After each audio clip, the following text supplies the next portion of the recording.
মোৰ বিয়াত মই তেনেকুৱা কোনো উপহাৰ লোৱা নাছিলো এজন কংগ্ৰেছৰ সদস্যক তেখেতে অধিকৃত কৰিব পাৰিলেহেঁতেন যে আপুনি হাউচৰ ডিবেটটোত ক'ব যে মোৰ ওপৰত হোৱা অভিযোগটো মিছা আৰু এইটো মই প্ৰত্যাখ্যান কৰিছো আজি 20 দিন হৈ গ'ল অখিল গগৈ ডাঙৰীয়াক চাব he is more loyal than the Congress party লগে লগে প্ৰেছ কনফাৰেন্স কৰিলে যে নাই নাই নাই বিয়াত দিলেতো কোনে জানে বিয়াতটো আৰু যোনে তোনে জি টিক দি গুচি যায় কালি মোৰ বিয়াত মোৰ ল'ৰাৰ বিয়া হোৱা নাই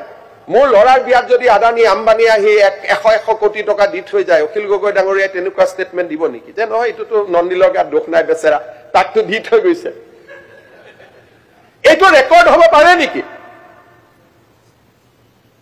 হিমন্ত বিশ্ব শৰ্মা আমি বিলাক সাধাৰণ মধ্যবিত্ত পৰিয়ালৰ পৰা ইয়ালৈকে অহাৰ কাৰণে আমাৰ ক্ষেত্ৰত আইন কানুন বেলেগ হয়তো অখিল গগৈ ডাঙৰীয়াৰ কাৰণে আইন কানুন বেলেগ তেখেতৰ 3 লাখ টকা লোৱাটোৰ ওপৰত আমি সবে তেখেতৰ টিটকাৰি মাৰি আছো কাৰণ he has risen from a small family কিন্তু ৰজাৰ ঘৰতটো ক'ব আমি কোনেও সাহস কৰা নাই আৰু অখিল গগৈ ডাঙৰীয়াই নিজক যিমান ডিফেন্ড কৰিছে তাতকৈ ৰজাক বেছি ডিফেন্ড কৰিছে মই পইচা লোৱা বুলি কতো নাই দে না না কমল মেধি আপোনাৰ বিহাফত লৈছে কমল মেধি আপোনালোকৰ পাৰ্টি মানুহ আৰু তেওঁ আছে আপুনি আমাক দিছে কেনেকে দিছে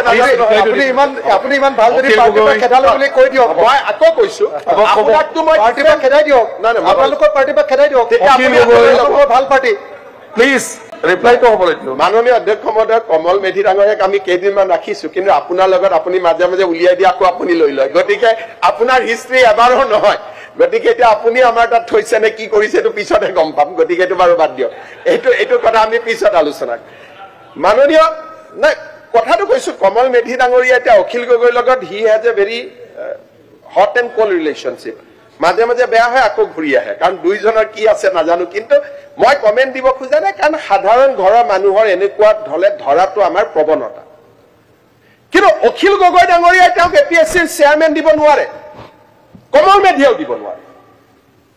এপিএছচিৰ চেয়াৰমেন কোনে দিলে ৰুলত ভাঙি কোনে দিলে আৰু তেওঁৰ ল'ৰাৰ বিষয়ে যেতিয়া এলিগেশ্যন আহে সাধাৰণ মানুহৰ মনত ডেফিনেটলি প্ৰশ্ন উঠিব যে হয় আজি অখিল গগৈ ডাঙৰীয়া কোনোবাই মোক কোনোবাই কিবা দিব আপোনাক কোনোবাই কিবা দিব ভয়ত দিব যে ঠিক আছে আমাৰ কথা যাতে বেছিকৈ কৈ নুফুৰ কিন্তু আমিতো তেওঁক এপইণ্টমেণ্ট দিব নোৱাৰো আমিতো তেওঁক 10 বছৰৰ কাৰণে এপিএছচি দিব নোৱাৰো কিন্তু যিজনে 10 বছৰৰ কাৰণে দিব পাৰে তেওঁৰ ঘৰৰ বিয়াত যদি সোণৰ অলংকাৰ দিয়ে it is a prima facie case of corruption unless it is denied আজিলৈকে এই মুহূৰ্তলৈকে কংগ্ৰেছ দলৰ সংসদ গৌৰৱ গগৈ ডাঙৰীয়াই আজিলৈকে ডিনাই কৰা নাই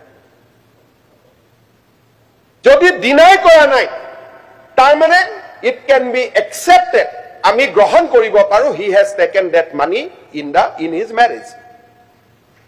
আৰু অখিল গগৈ ডাঙৰীয়াই এটা ভাল কথা কৈছে যে বিয়াত দিলেতো গম নাপায় কংগ্ৰেছ দলৰ এজন স্পোকসম্যান বেদব্ৰত বৰাই কৈছে যে বিয়াত দিলে তেওঁ কেনেকে গম পায় তাৰ মানে আজিৰ পৰা যদি আপোনালোকে কৰাপশন কৰিব খুজিছে কাবাৰ ঘৰৰ বিয়া এখন পাতি লব Congress party has a rule যে ক'ত কৰাপশন কৰিব পাৰি তেওঁলোকে এইটো জানে and this বেদব্ৰত বৰা মই যাৰ নাম কৈছো he is the official spokesperson of the party chief না কৈছে বিয়াত উপহাৰ লোৱাটো ভুল নহয় সভাপতিও কৈছে যে বিয়াত উপহাৰ লোৱাটো ভুল নহয় তাৰ মানে এতিয়া আমাৰ অফিচাৰ সকলোকে কংগ্ৰেছ দলে এটা কৰাপশনৰ সিস্টেম শিকাই দিলে যে আপোনালোকে বেলেগত নলব বিয়াত লৈ লব কাবাৰ ঘৰৰ বিয়া এখন পাতিব ভতিজাকৰ বিয়া পাতিব ভাগিনীয়েকৰ বিয়া পাতিব লৈ লব এনেকে কৰাপশন কেনেকে কৰিব পাৰি তাৰো পাব্লিক টিপছ কংগ্ৰেছ পাৰ্টিয়ে দিয়ে ফ্ৰী এডভাইস দিয়ে আৰু অখিল গগৈ ডাঙৰীয়া নিজে এন্টি কৰাপশন এক্টিভিষ্ট হৈ তেখেতে সেইটো জাস্টিফাই কৰে আৰু যদি এই অভিযুক্ত হিমন্ত বিশ্ব শৰ্মাৰ ওপৰত কিবা কৰি আহিলেতেন শেষে হৈ গ'লোহেঁতেন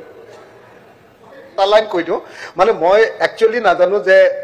বিয়াত যদি কিবা দিয়ে সেইটো Income tax ত দেখুৱাব এটা ইনকাম টেক্সত দেখুৱাবলৈ মই নাজানো সেইটো কথা মই আপোনাক স্বীকাৰ কৰি দিছো দেই মই নাজানো একচুৱেলি নাজানো ঠিক আছে। ইনকাম টেক্স নাই এতিয়া আপোনালোকে চাব আপুনি মাইকটো বন্ধ কৰি থক বহুতে ভাবে যে অসমৰ মিডিয়াই অখিল গগৈক ছাপোৰ্ট কৰে কিন্তু এই ঘটনাটোত অখিল গগৈ এপইণ্টিং অথৰিটিও নহয় অখিল গগৈয়ে ৰাকেশ পালক এপইণ্ট দিব নোৱাৰে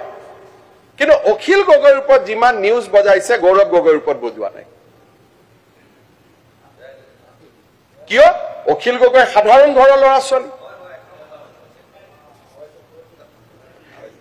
these are serious allegation Akhil Gogoi ডাঙৰীয়াৰ allegation is that by the way of discussion তাত কোনো proof নাই আপোনাৰ পলিটিক্সটো বৰ ধুনীয়া হৈছে মই proof কৰা নাই মই কোনো পলিটিক্স কৰা নাই মই পলিটিক্স কৰাই নাই এটোক যদি আপুনি ইমান জাস্টিসৰ কথা কৈ যদি এটোক পলিটিক্স বুলি ভাবি থাকে তেতিয়ালে অন্যায় হ'ব না দুখলে শুনিব কিয় আৰু তো বহুত কব আছে